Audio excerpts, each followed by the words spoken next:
Hello mga idol, sa video natin ngayon ay mag-aayos tayo ng power strip at ito ay wala ng power kahit nakasaksak na siya sa kuryente at naka-power on na yung kanyang power switch. So mag-uumpisa tayo sa pagpapakita ko sa inyo ng gagamitin nating tester mamaya.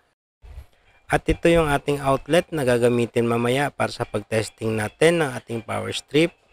Tester natin at yan, makikita ninyo na mayroon siyang voltahe na 231 volts o 232 volts na lumalabas sa ating tester. At ngayon naman ay isasaksak natin yung ating power strip at kung makikita ninyo mayroon namang power yung kanyang power indicator at ipapakita ko din sa inyo ang kanyang mga outlet. Tester natin. So kung makikita ninyo 0 volt po at wala pong power na lumalabas dito sa kanyang power outlets. Exclude na natin yung possibilities na dito sa power cable yung kanyang problema dahil may power naman yung ating power switch. Bubuksan na lang natin ito para masilip natin kung ano yung problema sa loob.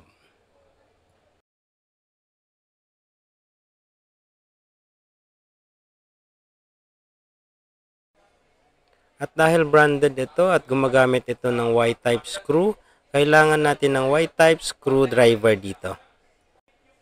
At sa mga magtatanong kung anong brand itong ating power strip, Belkin po yung brand ng ating power strip na ito. So bubuksan lang natin.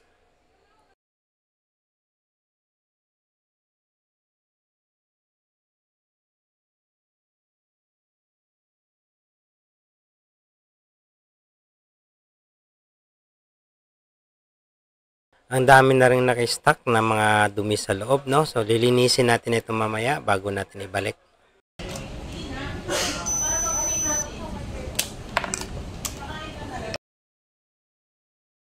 Mayroong parte dito na nakabalot sa string tube. Ilalabas lang natin para ma-check natin ito.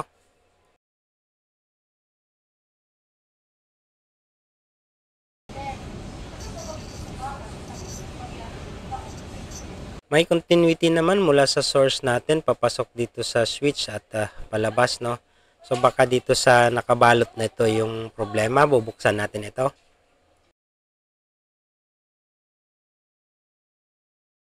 So ito nga, no, yung isang paa nitong kulay puti na ito ay walang continuity papunta dito sa kabilang paa niya. So parang ito yung may problema. So i-check lang natin kung anong item ito. At pagkatapos nga natin itanong kay paring Google kung anong klaseng item ito, napag-alaman natin na ito ay isang thermal fuse. At maaaring ang busted na ito kung kaya wala na siyang continuity. Puputulin na lang natin itong thermal fuse at rekta na lang natin ipagdugtong ang dalawang linya nang hindi dumadaan sa thermal fuse. At kapag nagawa na natin ito, magiging katulad na lang ito ng mga regular power strip na walang mga thermal fuse. So ito na, natanggal na natin. Itabi lang muna natin ito.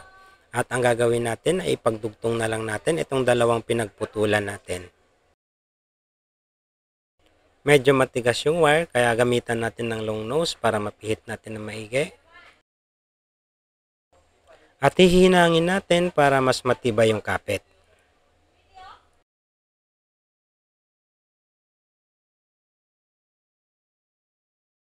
At ipwesto natin ng maigi, kailangan maiwasan natin na magkadikit itong dalawang power line natin para maiwasan natin ang short circuit. At ito na nga, isasara na natin.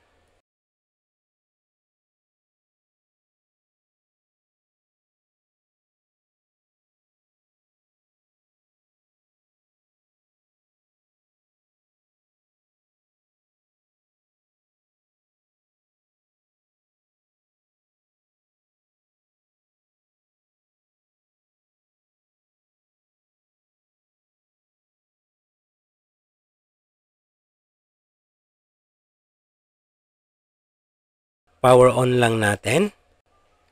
At finally, isa-isahin natin i-check ang bawat socket nito para masigurado natin na gumagana lahat.